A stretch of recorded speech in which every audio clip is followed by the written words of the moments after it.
Enzo Recto, kalaban ang katiwalian at kasinungalingan, kakampi sa katotohanan at kabutihan. Kut ang magkapatid. O tapos si Pia Cayetano, biglang nag-aapila sa kanyang mga kasamahan sa Senado. Ha? Biglang nag-aapila. Sabi niya, hahayaan ba natin ang ganito? Wow. Ang malinaw kanina, mga kabunyog, isang bagay na malinaw, kita mo sa mukha ni Cayetano, ni Alan.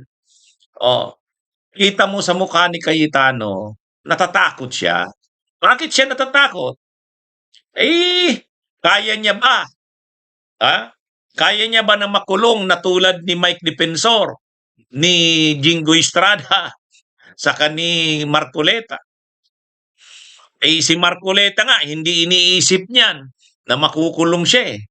Oh, hindi iniisip yun ni Marcoleta. Tingnan niyo ang nangyari.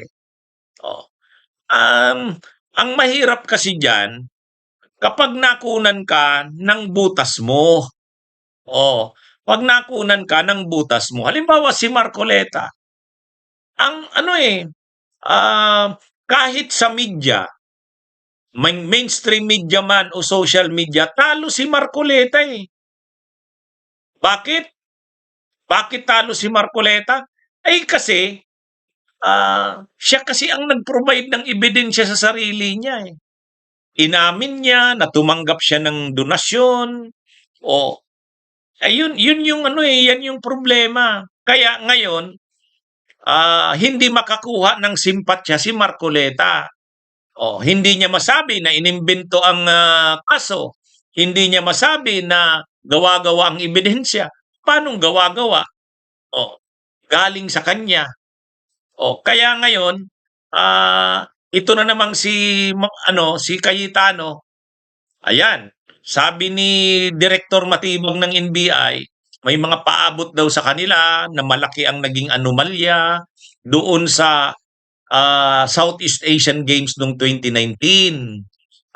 May pinagawa daw na bill na doon, struktura sa 10 billion yata ang halaga noon, New Clark City. Marami daw anomalya doon. May mga bidding daw na wala namang naging bidding talaga, lutong Macau, kumbaga, iimbestigahan yon. Marami din daw sa pundo, galing yun sa GAA, insertions, pero unliquidated daw. Yun. Grabe. At saka yung cauldron, yung kaldero ni Cayetano na 50 million ba ang halaga nun, iimbestigahan na rin. So ngayon, sabi ni Cayetano, wala naman daw siyang ikakatakot doon sa mga yun. Kasi noon pa man daw inimbestigahan na yan, wala naman daw nakuha. Di harapin niya. Alam nyo, may mga taong kaya yang ganyan. Halimbawa si Leni Robredo. Ayun talaga walang nakuha doon. Kay Leni. Ganyan din kay Lacson. Kahit anong gawin nila kay Lacson saka kay Soto, wala talaga silang makuha kay Lacson at Soto. Kasi wala namang pork barrel si Lacson at si Soto. Hindi naman sila tumatanggap ng insertion. Ayaw nga nila niyan ng pork barrel. Kaya si Lacson saka si Soto, kaya nilang labanan ang korupsyon kasi pinapakita ni Soto at saka ni Lacson wala sa kanilang issue. Ito, ang problema dito kay Cayetano, malinis ba talaga siya? Malinis ba talaga siya? Yun ang problema dito. Ang malinaw dito, natatakot na si Cayetano kasi bubusisiin talaga. Panahon ni Duterte, siyempre sila yung administrasyon. Iba na yung administrasyon. Administrasyon ngayon, ang buhay ay weather lang. Kaya lang, sana, kahit naman nagpapalit ng administrasyon, kung wala namang makukuhang butas sa'yo, walang problema. Di ba si Trillanes? Tingnan nyo si Trillanes. Si Trillanes. Nung panahon ni Duterte, lumalaban si Trillanes kay Duterte. May nakuha ba si Duterte? Wala. Wala. Ang ginawa lang ni Duterte no'n, pinapalabas sana na hindi daw nag-apply si Trillanes ng, nung kanyang amnesty.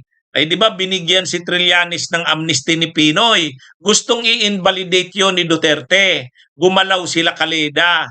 Pinalalabas nila wala daw application ng amnesty si Trillanes. Pag hindi ka naman nag-apply sa amnesty, null and void yung amnesty mo. Kaya lang, sino namang maniniwala na bigyan ka ng amnesty, hindi ka nag-apply? Pwede ba yun? Kaya kahit ang Korte Suprema, hindi naniwala doon. O, anong nangyari? Walang nagawa sila Duterte kay Trillanes kasi wala naman silang makuhang butas. Hindi naman corrupt si Trillanes. O, ang pwede lang talaga nilang makuha, gamitin sana, yun ngang amnesty. O, tinago di umano nila Calida. Alam nyo sila Calida noon, Soldier yan. Imagine niyo yung records ng application sa amnesty ni Trillanes nawawala. Ha?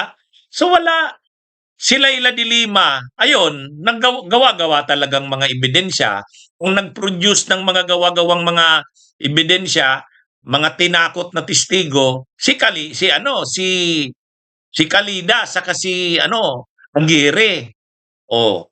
At saka yung mga official ng Bucor noon.